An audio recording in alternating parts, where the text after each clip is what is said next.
But it's time now for Travel Thursday. This is a conversation that we do every week where we talk about places that you can visit. And today we're going to be focusing on Taiwan. Joining me to talk about why you should consider Taiwan as part of your bucket list is Preethi Parthasarathy, the founder of Peppy Travel Girl. Thank you so much, Preethi, for taking the time, and good evening to you. Taiwan, exciting. Why is it as exciting as I think it is? Hi, Alex. It's really nice to be back here. Thanks so much for having me. I honestly cannot stop talking about Taiwan. It is genuinely one of my favorite countries in the whole world. I think it is such an underrated country because when you think about traveling in Asia, Taiwan is probably not one of the countries that comes first to mind. It doesn't make its way to a regular bucket list, but I honestly think it deserves a spot on a bucket list for the sheer diversity that it offers in terms of experiences, that too at really reasonable prices. It's a tiny country which is packed with something for everybody, be it culture, nature, adventure, or even for people who actually want to explore the city bustle or those who just want to disconnect from it. So, yeah, that's why I think Taiwan should be at the top of the tourist map, and I'm going to get right into it. The best time.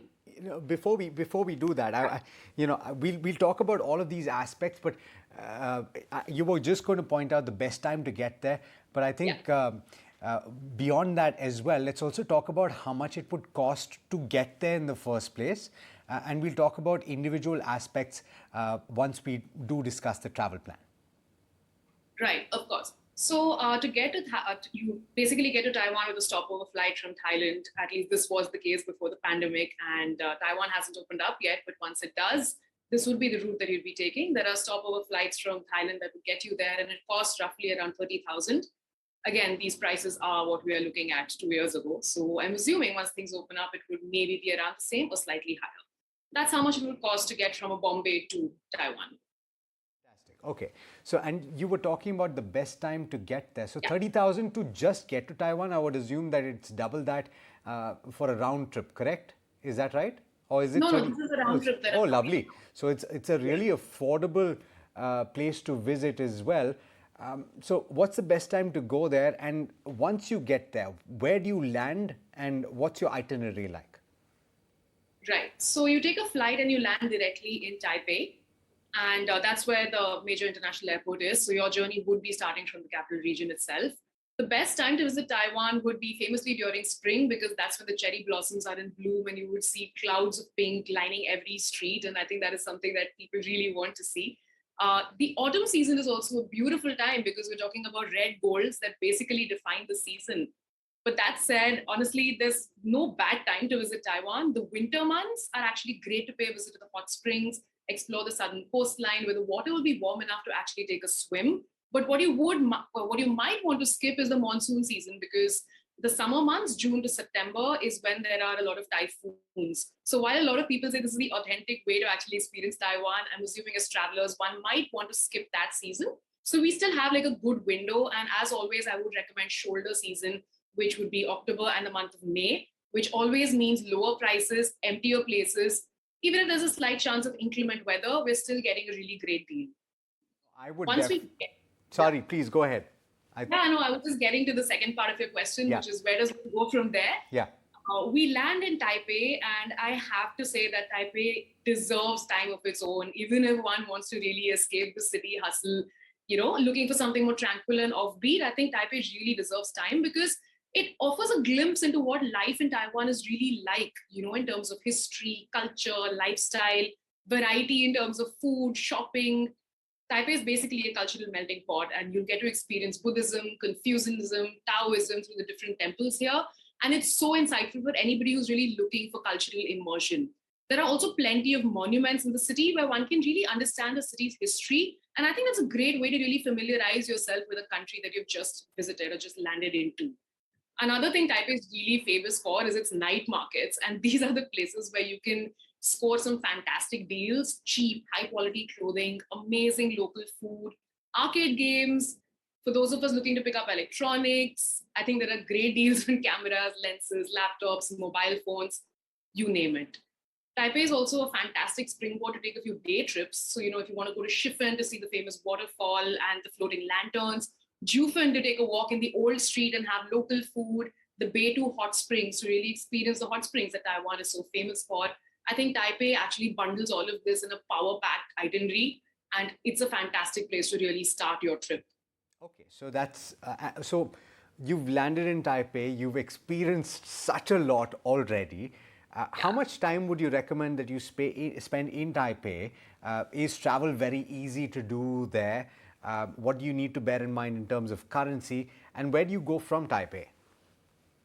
Right. So I would suggest about 4 to 5 days in Taipei, especially for those people who really want to take it slow and soak it all in. Because then you have about 2, 3 days for cultural and historical immersion. You have enough time to explore the night markets and not really get too tired. You have a couple of days really, chalked out for day trips. So I think 4, 5 days is a really good time to explore Taipei. In terms of traveling internally, I think it's really, really easy. Honestly, local transport is so convenient. There's a metro system which is super efficient, and the local buses also. It's all on dot, on time, and very, very regular. And all of these can easily be used during using the Easy Card.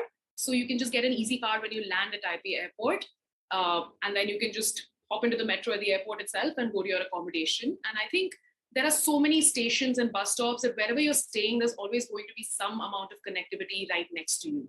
Even if there are people who don't want to use public transport, Uber actually offers really decent rates. It's not too different from what you would expect in Indian cities. So if you want to hop into an Uber from one point to another, totally doable as well. Okay. Uh, the other thing, of course, is there are applications in some cities. Is there any such thing that will help you guide or that will help you navigate through this public infrastructure, or do you have to figure it out yourself? No, honestly, all I had to use was Google Maps because it really updates your train timings and bus timings live. So it's really easy to do, and you can get a cheap SIM card at the airport. So you're connected all the time. Connectivity is fantastic in Taiwan, by the way. So yeah, download Google Maps for sure. I think we all have that.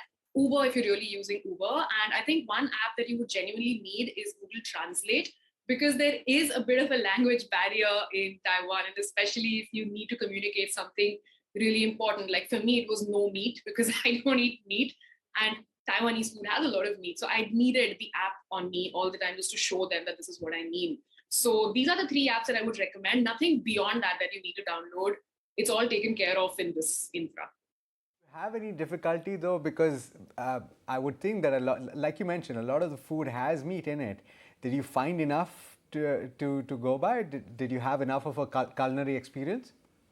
I actually did because non-vegetarian food is very easily available. There's a lot of pork that's used in the cooking. There's a lot of chicken. There's a lot of seafood as well.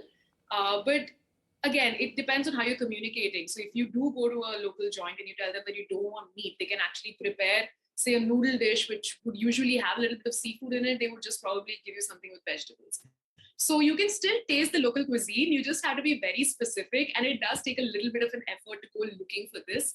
But then again, there are so many night markets. Mushrooms are really, really huge over there. They have so many different kinds of mushrooms. So as a vegetarian, it wasn't as challenging as I thought it might be, but it was still slightly difficult because you had to go out of your way to look.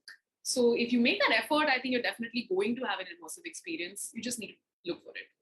So, Preethi, Taipei seems to be like the highlight of your trip, but what else can you do beyond Taipei? How long would you spend in the rest of Taiwan, and where would you go? Right.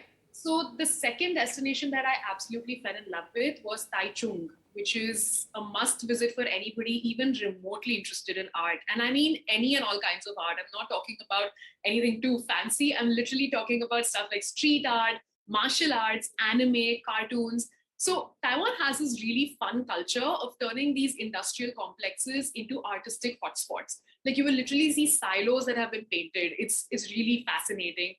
And one place where you can actually see this is the Taichung Cultural Heritage Park, where you genuinely see so much of art. You see these different installations, and then there's the Natural Way Six Arts Cultural Center, which is a hotspot that it basically offers a glimpse of history along with art. So this place used to be a Japanese Butokuren, which is a martial arts training center for Japanese prisoners. So there's a lot of art packed in over here. There's also Calligraphy Street, where there are these little stores where artisans can also put up their work. Another really popular attraction in Taichung is the Rainbow Village. And there's a very, very compelling story behind it. The person who painted the village still lives there right from the time of war. And I actually don't want to say too much about this. I just want people to go there and discover this, because that is an experience that cannot be missed. Fantastic. Very quickly, because we're running out of time, Preethi, what is the budget that you would set aside for 10 days in Taiwan? Right. So for 10 days, I would, including flights, I would set aside about 1.2 to 1.5 lakhs. I think that would cover a range of accommodation as well. Food is quite cheap, and I would set aside a budget for shopping as well. Travel is not too expensive. It doesn't have to be too expensive when you have the Easy card. And if you don't stay too central, you can actually save on a few costs by staying closer to, say, a metro station or a bus stop.